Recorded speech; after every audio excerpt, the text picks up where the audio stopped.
नमस्कार, मैं हूं श्वेता झा और आप देख रहे हैं आज तक बड़ी खबर। इस वक्त की आपको बता दें, देश को जिसका इंतजार था आखिर वो घड़ी आ ही गई है। जी हां, नया साल वैक्सीन लेकर आ रहा है। 2 जनवरी से पूरे देश में कोरोना वैक्सीन की तैयारियां शुरू हो रही है। आपको बता दें कि 2 जनवरी से पूरे देश में शुरू हो रहा है टीकाकरण। जी हां, टीकाकरण अभियान 2 जनवरी से सभी राज्यों में कोरोना वैक्सीन का ड्राई रन शुरू हो रहा है। बस अब से थोड़ी देर पहले ही स्वास्थ्य मंत्रालय की ओर से बैठक की गई जिसमें यह फैसला लिया गया है। मिलन शर्मा हमारे संवाददाता हमारे साथ जुड़ गई है। मिलन, बताएं पूरी खबर। बहुत बड़ी खुशखबरी नए साल से पहले। देखिए, नए साल में स्वास्थ्य मंत्रालय ने राज्यों को कहा है कि 2 जनवरी से आप ड्राई रन की शुरुआत कर लीजिए। इसका मतलब ये है कि हर स्टेट में 2 ऐसे शहर सिलेक्ट किए जाएंगे जहां पर वैक्सीन का ड्राई रन होगा। तो यानी कि एयरपोर्ट लॉजिस्टिक्स से डिस्ट्रीब्यूशन तक और वैक्सीन सेंटर स्टोरेज तक वैक्सीन ले जाएगी, कैसे जाएगी और वहां पर कितने लोगों को एक साथ बुलाया जाएगा, कोविन ऐप में रजिस्ट्रेशन कैसे होगी और उसके अलावा हेल्थ केयर वर्कर्स को किस तरीके से वैक्सीनेट किया जाएगा, ये पूरी जो प्रोसेस है उसकी शुरुआत 2 जनवरी को होगी। ये ड्राई रन होगा श्वेता, और इसके बाद सरकार डिसाइड करेगी कि आगे कब वैक्सीन की प्रोसेस शुरू करनी है। फिलहाल 4 राज्यों में ये ड्राई रन हो चुके हैं और सरकार के सूत्रों ने हमें बताया है कि बड़े पैमाने पर पॉजिटिव फीडबैक उनको वहां से आया है। इसलिए सरकार चाह रही है कि अब हर राज्य में 2 जनवरी से वैक्सीन का ड्राई रन शुरू हो जाए ताकि हर चीज स्मूथली हो। जैसे ही किसी वैक्सीन को भारत में इमरजेंसी यूज ऑथराइजेशन मिलेगी, उसके बाद टीकाकरण का प्रोसेस शुरू हो जाएगा। तो इसी के लिए ये ड्राई रन एक कॉन्फिडेंस बूस्टर एक्सरसाइज की तरह देखी जाएगी और हर राज्यों में 2 शहरों में ये स्टोरेज होगी। वहां से हर डिस्ट्रिक्ट में ये वैक्सीन डिस्ट्रीब्यूट होगी और सबसे पहले, जैसे प्रधानमंत्री ने कहा है कि health care workers, 1 crore health care workers पूरे देश में, उनको लगेगा टीका। जब ड्राई रन समाप्त हो जाएगा उसके बाद जो वैक्सीन की प्रोसेस शुरू होगी उसमें।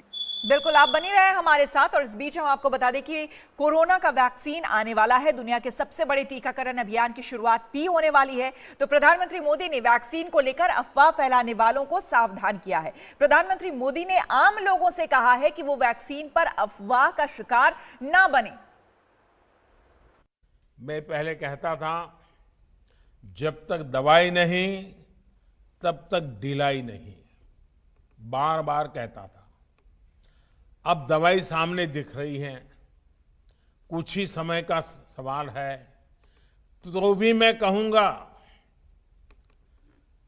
पहले मैं कहता था दवाई नहीं तो ढिलाई नहीं, लेकिन अब मैं फिर से कह रहा हूं, दवाई भी और कड़ाई भी। वैक्सीन को लेकर भारत में हर जरूरी तैयारियां चल रही है। भारत में बनी वैक्सीन तेजी से हर जरूरी वर्ग तक पहुंचे, इसके लिए कोशिशें अंतिम चरणों में हैं। दुनिया का सबसे बड़ा टीकाकरण अभियान चलाने के लिए भारत की तैयारियां जोरों पर है। हमारे देश में अफवाहों का बाजार जरा तेज रहता है। भांति भांति के लोग अपने निजी स्वार्थ के लिए, कभी गैर जिम्मेदार व्यवहार के लिए भांति भांति अफवाहें फैलाते हैं। हो सकता है जब वैक्सीन का काम प्रारंभ हो तो भी अफवाहों का बाजार भी उतना ही तेज चलेगा। मेरा देशवासियों से आग्रह होगा कि कोरोना के खिलाफ, एक अनजान दुश्मन के खिलाफ लड़ाई है। अफवाहों के बाजार गर्म न होने दें। हम भी सोशल मीडिया में कुछ भी देखा बिना फॉरवर्ड न करें। मिलन हमारे साथ बनी हुई है। मिलन, प्रधानमंत्री ने जिस बात का जिक्र किया, अफवाहों से आप बचें, और वाकई इस तरह की अफवाहें अब बाजार में फ्लोट होने लगी हैं। बताया ये भी जा रहा है, कई लोगों को फोन करके पूछा जा रहा है कि आप बताइए घर में कितने लोग हैं, आपको उस हिसाब से वैक्सीन दिया जाएगा। तो ये जानना, और खास करके आप वहां से बताएंगी तो ऑथेंटिक जानकारी आज तक के माध्यम से जरा दर्शकों को दें कि किस तरह से, अभी डिस्ट्रीब्यूशन तक की तो बात हमने की कि एयरपोर्ट से लेकर डिस्ट्रीब्यूशन तक का काम किस तरह से होगा, ड्राई रन उसका होगा, लेकिन लोगों को किस तरह से सूचित किया जाएगा, किस तरह से उन्हें जानकारी मिलेगी, इस बारे में कोई जानकारी? देखिए श्वेता, पूरी जो वैक्सीन का प्रोसेस है वो सरकार अपने स्तर पर देखेगी। इसका मतलब ये है कि जब आपको फोन आएगा तो वो सरकार की तरफ से आएगा, अपने राज्यों में और डिस्ट्रिक्ट में, और जो गांव है वहां पर ब्लॉक लेवल पर जो ऑफिशियल्स हैं वो डिप्लॉय किए गए हैं, वो लोगों से संपर्क करेंगे। लेकिन पहले चरण में सिर्फ वैक्सीन हेल्थ केयर वर्कर्स को दी जाएगी, उसके बाद फ्रंट लाइन वर्कर्स को दी जाएगी, जिसमें पुलिस कर्मी, आर्मी, प्रशासन वगैरह के लोग होंगे। और जो बुजुर्ग हैं 50 साल से ऊपर की उम्र के, उनको ये वैक्सीन सबसे पहले दी जाएगी। तो ये पहला चरण का जो वैक्सीन प्रोसेस होगा, उसके लिए हर राज्य में लिस्ट तैयार हो चुकी है और किसी भी तरीके की यहाँ पर सरकार जो है अफवाह के खिलाफ बात कर रही है, क्योंकि किसी भी तरीके की अफवाह को इस वक्त मानना ये गलत होगा। कोई भी व्हाट्सएप फॉरवर्ड वगैरह इस वैक्सीन पर करना गलत होगा, क्योंकि जब सरकार वैक्सीन डिस्ट्रीब्यूशन शुरू करेगी वो एक टाइम बाउंड प्रोसेस में होगा, सरकार के द्वारा ही किया जाएगा। बिल्कुल, बहुत बहुत शुक्रिया आपका मिलन, तमाम अहम जानकारी हमें देने के लिए। रुक करेंगे अब अगली खबर की ओर। आपको बता दें आज किसान आंदोलन का 36वां दिन है। किसान और सरकार के बीच कल 7वें दौर की बातचीत में पूरा समाधान तो नहीं निकला, लेकिन विवाद के 2 मुद्दों पर सहमति बन गई है। अब पूरा समाधान, उसके लिए 4 जनवरी को 8वें दौर की बैठक तय की गई है। किसानों को भी उम्मीद बंधी है, लेकिन दिल्ली बॉर्डर पर किसान टस से मस नहीं हुए हैं। उनका धरना जारी है। कृषि कानूनों के खिलाफ वो अब भी आवाज बुलंद कर रहे हैं। जितेंद्र बहादुर हमारे साथ जुड़ गए हैं सिंगू बॉर्डर से। जितेंद्र, जानना चाहेंगे कि अब इस वक्त क्या सोच रहे हैं किसान, क्योंकि ट्रैक्टर ट्रॉली आज जो उनका आंदोलन और अभियान चलने वाला था, होने वाला था, उसे तो उन लोगों ने कैंसिल कर दिया, लेकिन 4 तारीख की बैठक को लेकर अब क्या वो मंत्रणा कर रहे हैं, किस तरह की बातचीत?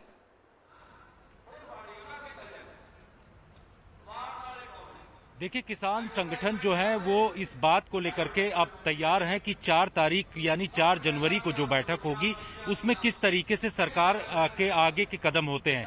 लेकिन यहाँ जो किसान संगठन है उनसे हमारी जो बातचीत हुई है, उनका ये कहना है कि जो अच्छे माहौल में बातचीत हुई है, यही वो लोग उम्मीद करते हैं कि 4 जनवरी को ऐसे ही बातचीत होनी चाहिए, क्योंकि उनका ये कहना है कि जो तीनों कृषि कानून है उनका एक बड़ा मुख्य मुद्दा था और इसी को लेकर के वो लोग आंदोलन करने के लिए यहाँ पर आए थे। इसके अलावा एमएसपी के लिए जो गारंटी कानून वो लोग चाह रहे थे, उन तमाम चीजों को लेकर के भी वो लोग यहाँ आंदोलन कर रहे हैं। तो उनका ये कहना है कि जो मुख्य बात है उस पर अब सरकार को 4 जनवरी को बातचीत करना होगा और उसमें वो किस तरीके के कदम बढ़ाती है, उसके बाद ही इस आंदोलन को किस दिशा में ले जाना है और आगे आंदोलन तेज करना है या फिर आंदोलन को धीमा करना है, इन तमाम चीजों पर निर्णय लिया जाएगा। आज भी किसान संगठनों के जो बड़े नेता हैं उनकी बैठक हो रही है और इस बैठक में तमाम चीजों पर बातचीत की जाएगी। यानी इनकी नजर जो है वो सरकार के आगे के रवैये पर है और उसके बाद 4 तारीख की बैठक के बाद ही कुछ स्थिति जो है वो साफ होगी। इधर आपको बता दें, ठंड को दूर भगाने के लिए सिंघू बॉर्डर पर शुरू हुआ है सरदई का लंगर। जी हाँ, बादाम, खसखस, काजू और काली मिर्च को घंटों पीसने के बाद तैयार होता है सरदई। प्रदर्शन में मौजूद किसानों, बच्चों, बुजुर्गों को यह दिया जा रहा है। इस वक्त हम सिंघू बॉर्डर पर मौजूद हैं और यहाँ पर जबरदस्त ठंड पड़ रही है। रात में तापमान 3 से 4 डिग्री सेल्सियस से भी नीचे चला जा रहा है और यहाँ पर हजारों की संख्या में जो किसान हैं, उनके बच्चे, बुजुर्ग, सभी लोग यहाँ पर अभी भी 3 कानून को लेकर प्रदर्शन कर रहे हैं। लेकिन इस ठंड से निपटने का यहाँ पर एक जुगाड़ है। आप देख रहे हैं यहाँ पर एक मसाला तैयार किया जा रहा है जिसे कि यहाँ के लोगों को दिया जाएगा और ये लोगों की रक्षा करेगा ठंड से। इस वक्त हमारे साथ जो शख्स हैं वो बताएंगे इसके बारे में। बाबा जी, ये बताइए कि ये जो तैयार हो रहा है, क्या कहते हैं इसे, क्या काम है इसका, क्या ये ठंड से मुकाबला करेगा? वाहिगुरु जी का खालसा, वाहिगुरु जी की फतेह। ये सिंह साहब शरदाई बोलते इसको। ये खालसे दी पुरातन मर्यादा रगड़े लाने। अच्छा। ये शहीदी रगड़ा, ये खसखस, बादाम, काली मिर्च, मगज ते निक्की लाची अच्छा। रगड़ के पूरा 40-45 मिनट लगते हैं। रगड़ के मुड़के का जूस निकाल के कपड़े में जूस निकाल के फिर बड़े बर्तन में डाल के शक्कर पा के पतला करके सारी जनता को पिला रहे हैं। नहीं, दूध का कोई मतलब नहीं, इसका ही जूस बहुत निकलता है। अच्छा।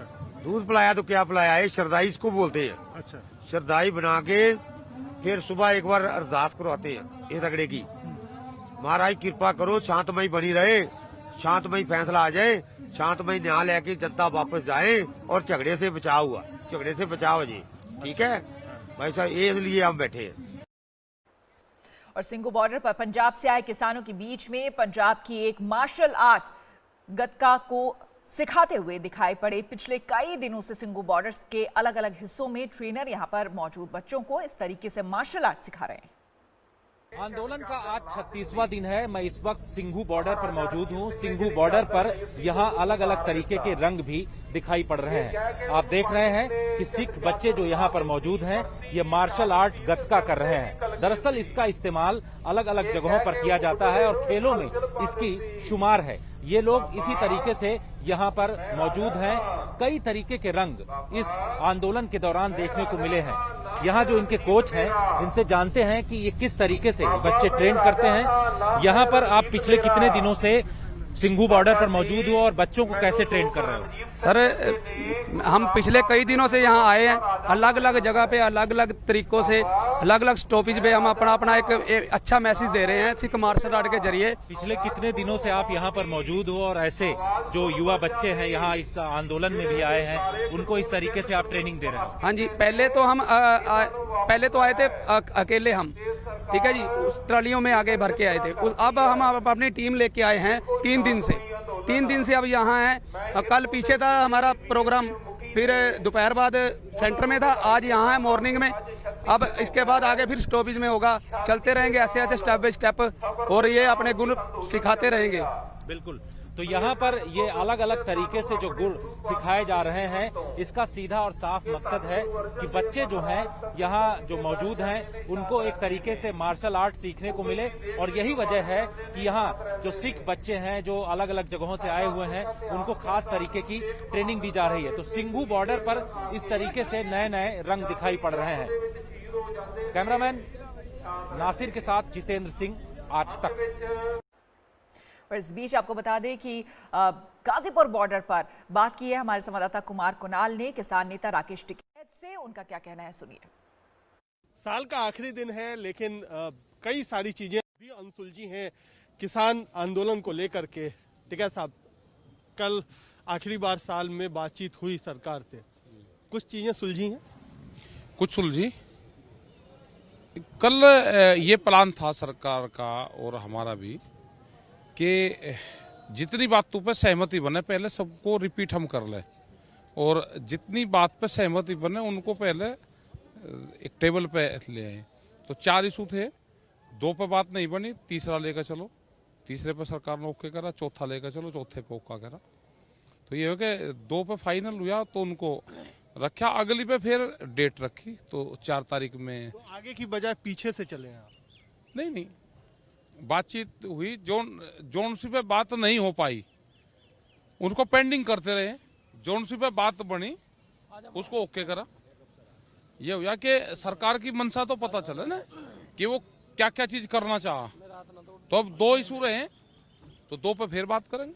लेकिन जो 2 मुख्य रुक करेंगे अगली खबर का। साल के आखिरी दिन भी सरहद पर बाज नहीं आया है पाकिस्तान। जी हां, कुपवाड़ा के तंगधार में पाक ने सीमा पार से फिर गोलीबारी की है। पाक ने तंगधार के रिहायशी इलाके में गोले दागे जिसका सेना ने माकूल और करारा जवाब दिया है।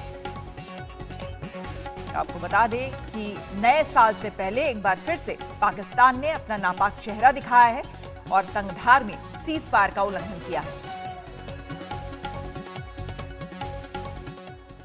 2020 में घाटी में सेना ने आतंकवाद पर जोरदार प्रहार किया है। सेना ने इस साल 225 दहशतगर्दों का सफाया किया है। पैटर्न है इसमें। अभी जो पुंछ में हमने टेररिस्ट मॉड्यूल पकड़ा, उनको टारगेट दिया गया था किसी एक रिलीजियस प्लेस के ऊपर ग्रेनेड फेंकने का। कल का जो इंसिडेंट हुआ वो भी हमारे सामने, हालांकि नुकसान नहीं कोई हुआ। इससे पहले श्रीनगर में एक इंसिडेंट सुनने में आया था, उसमें भी नुकसान तो नहीं हुआ मगर इंसिडेंट रिपोर्ट हुआ, इंसिडेंट वहां पर हुआ। मैं ये समझता हूं कि पाकिस्तान की डिजाइन दहशतगर्दी के साथ साथ यहाँ कम्युनल फ्लेयर अप करने की हमेशा रही है। जहाँ के अवाम ने, लोगों ने, पुलिस ने, फोर्सेस ने मिलकर के इसका तगड़ा जवाब दिया है। आने वाले टाइम में भी हमारी कोशिश रहेगी कि ये जो इस तरह के नापाक साजिशें पाकिस्तान की सरजमीन से उठती हैं उनको हम कुचलें। टनल खोद करके हीरानगर सांबा के सेक्टर से मिलिटेंट्स को ट्रकों में और गाड़ियों में डाल के हथियारों के समेत भेजने की कार्रवाई हो रही है।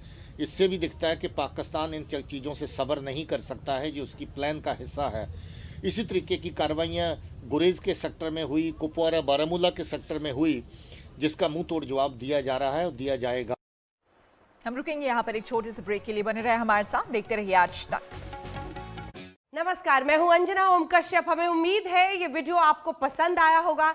लेटेस्ट खबरों के लिए यूं ही देखते रहिए आज तक, और इस वीडियो के पसंद आने पर लाइक, शेयर एंड सब्सक्राइब करना ना भूलें।